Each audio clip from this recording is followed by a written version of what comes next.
Here. Ryan Dempsey, welcome. Nice to see you. Nice to see you, buddy. It's been a Dude, long time. It has been a long time since I've seen. It's been, from 19, maybe 18 last time I saw you. Last time we worked together. Yeah. A little background on how we met. I want to talk about this real quick. 2014, Fire and Water, right? Met you there, and I asked if I could take. I don't know how you guys ended up there. Can you explain how you had like an extra night there between like Chicago and Madison or something like that, didn't you? Do you remember? Yeah, is that the venue Fire and Water where show. you took the pictures of me in the hallway? No, that was the Miramar. That was following year, but this was Miramar. the first time. I think you guys had like a layover or something, and I stopped in at Fire and Water down in Milwaukee, and I went up to you, I said, "You mind if I take your picture?" And you're like, you quizzed me on my camera, if I recall correctly. You asked me about ISO, shutter speeds. Yeah, because I went to school for film too. So I actually wanted to be a director. Then I never planned to be a musician ever until I met Mahali. Never thought I was good enough to even ever make that a possibility. But yeah, I was going to go into cameras and film and all that stuff. And I really respect and love, what you do. It's when somebody knows a camera the way you do, I respect it a lot more. You see a lot of people out in the field, in the scene, and they just put it on auto, and they're just, oh, I got a picture because I was close to the band. And it's like, no skill. You don't know why that photo is even doing what it's doing. You just bought a nice camera and you're just hitting the click button. So I respect when people know, that was early on. How the eyeball, you got to be, so that was really but I do, back to that show though, I have no memory of what that was in 2014. Yeah, 2014. Yeah, it was. I don't know how I got there. My buddy said, "Listen, you need to go down to Fire and Water tonight. They got wind that you guys were coming through." And I remember it wasn't really announced because it wasn't a scheduled stop. Actually, it was Chicago and then Madison or something. You guys had like a whatever, but I saw the pictures from summer camp. You guys had fun. You guys played like a little bit of an evening show, or early was it afternoon? It just, you guys had fun. I saw everybody flying up in the air again, as usual. Was it hot out there? Did you have fun? Summer camp? Are you talking about summer camp? Oh, yeah, last weekend, yesterday, the other day. Yeah. It was a blast. It was a little different this time around because, we showed up. We got word that Lettuce had canceled. Someone got COVID from Lettuce from the Fish shows, and I was just at the Fish shows too. So I was freaking out a little bit. I'm like, because a bunch of people got COVID, but I'm like, well, man, I got COVID a couple months ago, so I'm like, I should be fine. I should be set. But then you hear a lot of stories that people are still getting it, even with the shot and all this stuff. So I'm just like a little concerned getting to summer camp and just kind of like everyone's keeping their distance. We were talking to Mo from like 6 feet away, like having a good convo with them. And the band had told me or asked me not to, like what I usually do, go out into the crowd and mingle and talk to people like I normally do. Yes, with the guitar. Yeah, I get it. Yes. With the guitar. I met at the Park West. You like to do that at the Park West. I see like quite a bit, a couple of times there, going up and down the stairs at the Park West. Is always a good time. See Twiddle. Yeah. So the guitar thing from yeah. So you did the Fish tour. You went out the first lake, you did a couple shows. You going back out again? You doing the Gorge? Is that what you said you were going to be doing? Going out to the Gorge? Yeah, I'm going to the Gorge tomorrow. Flying out tomorrow.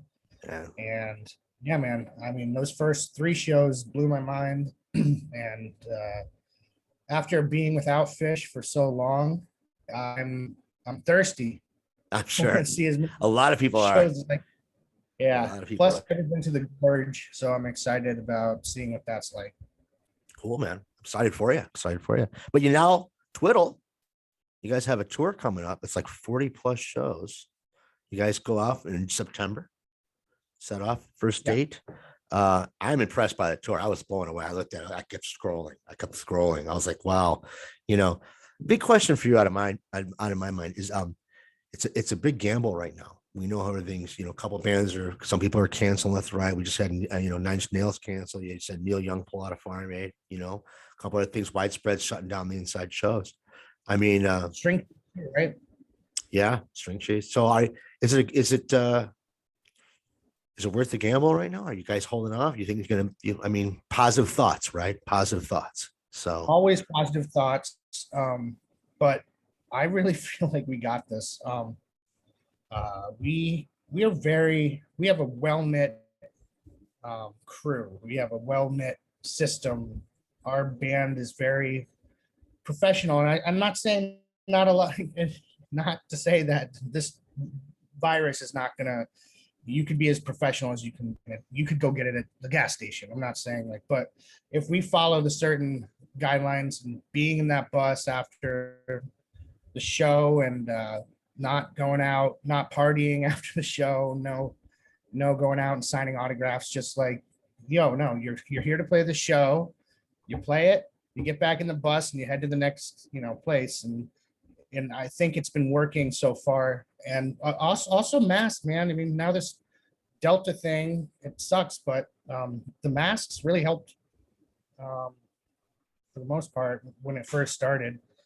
Even though I got it, but again, I think if we just follow the rules, I guess, and everyone's vaccinated, and yeah, just kind of go show to show, and I think it's possible. It's going to be doable, and it's going to be kind of hard though, being stuck in a bus yeah, for that amount of time. That's 6 weeks, and not being able to have the freedom of, just going out, and I'm going to just go out to the yeah. party tonight or do whatever. The Twiddle bubble, Yeah, basically. yeah. But you guys have it together. I mean, you guys did a bunch of webcasts left and right, from empty drive-ins here and there, empty theaters here and there. I mean, it's almost like dry runs repeatedly, but you guys are actually putting it up, tearing it down, running it without the people there repeatedly. I mean, I kind of compared to a lot of bands who are like, all right, can we do this? You guys are like, yeah, oh yeah. We did it like 10 times waiting for this to end, So I think you guys are ready for this. I also think I realized in quarantine, I told myself, I told my wife, and I told the band, I will never take playing music for granted ever again. No.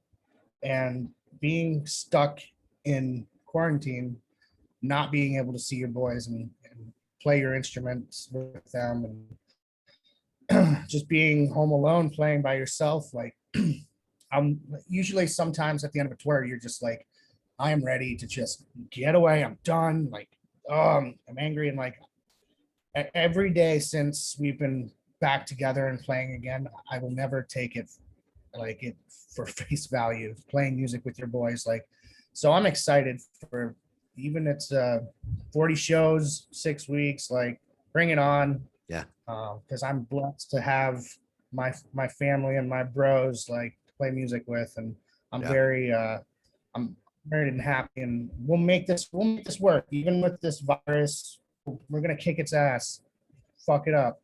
Did you guys during the lockdown? I mean, I went through the albums. I mean, let's just talk about numbers real quick. You guys are doing great. I mean, you're coming up 303,000 listeners on Spotify. That's fantastic. You guys are doing great.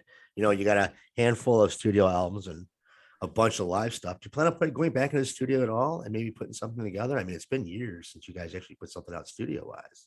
Yeah, man, I can't talk too much on that, but I will let you know that I have finished all my parts for the next album. And I'm done. So I don't think people realize how much goes into mastering and mixing. But I can't give you a date, but I will let you know that it is coming, and it will be coming. Because I'm waiting. I'm excited. I'm excited. I'm really excited about this album. I'm blown away with how it's different, man. It's and that's what I love about Twiddle's albums. You're gonna have a lot of people that love it and a lot of people that don't. Yeah. That's just the way it goes. But I mean, I really am proud of what's on this album, and spent a year and a half on it. So it's coming. That's all I can say. I can't give any real details about it, but I can tell you that I'm done doing my part, and I'm happy with what we have on that album so far.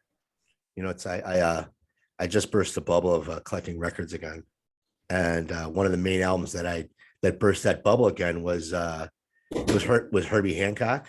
And when I was reading through your very light bio on twiddle.com, Herbie Hancock was the three people that you mentioned. Now that the guitar and stuff like that, it just all comes together for me now that I'm thinking about it. You know, it is one of my favorite, keyboardists of all time, one of my composers, if you will. Oh, me too. Herbie Hancock, Oh, yeah. just across the board. You know what I mean? He bridged so many gaps between jazz and even if you want to say electronic music for that matter, you know what I mean? And hip hop, kind of brought it all together with one track. We don't have to talk about what that track was, but you know what track I'm talking about. And, and here we are. You know what I mean? Yeah. I think that's a cross pollination, if you will. So are you still flying the drone around? Are you still flying the drone around? I remember you were flying the drone before. Are you? Yeah. Yeah, absolutely. I haven't seen send me something. I remember you had some great shots. You were flying them up and down rivers and stuff like that. Yeah, I like doing it during fall in Vermont where all the colors are just like candy cane trees or candy trees, everything. But I was just on an island. My buddy owns an island out on Lake Champlain, Vermont, and I was flying it all the way around the island, and we were playing music. And yeah, I love that drone. Is so much fun. So light. And yeah, and you got a fantastic landscape up there. So, Oh, still a Rodney Mullen fan? Oh yeah. Good. Oh my favorite. My favorite. They win song round 2. I think we watched Bones Brigade a bunch of time with the kids. I actually made them watch it. That movie's just fantastic. Rodney just, dude, yeah. I mean, he takes your heart out in the film, not just with the skating, but with his words, the way he talks, the way he speaks, how he reminisces. He's a genius. Like he studies physics on his free time. He'll read a book on how to spin and something, and he wants to learn it down to the mathematics of skating. That's why he's so humble, man. Listen to him talk. He's so smart, so collected, and he's grounded, and he's I don't think he realizes how much he changed. He made skateboarding. Street skating was him. It's just like the Tony Hawk. He was the vert guy, created it, and we all got to witness Rodney invent the kickflip.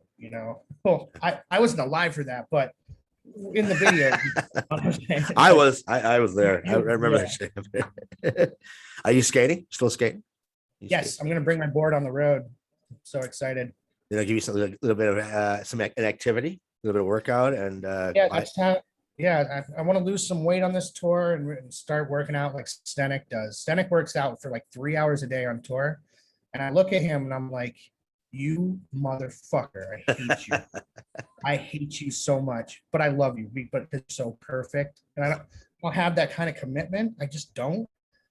I'd rather be either like playing the piano, but he also plays the bass for another 3 hours. He's so committed. But yeah, I'd like to, get myself a little more in shape because got some positive habits this tour. Brian, thank you so much for meeting with me, man. And this is like an interview that almost didn't happen, but like I said, this could have been a story if the interview didn't happen. But I appreciate your time, man. Again, tell the wife, awesome job on the photos back there, by the way. Thank you. Yeah. Ryan, I'll tell her that. Best to you. Thank you so very much for your time. And best to you, my friend. It's so good catching up with you. And anytime, man. Let's you're gonna come to some of the shows on tour, right? Yes, I'll get in touch with you. I'll tell you when I'm gonna poke my head in. We'll make something happen. All right. Ryan, thanks so much. Thank you so much, man. Have a great day. You do. Talk soon. Bye. Much love.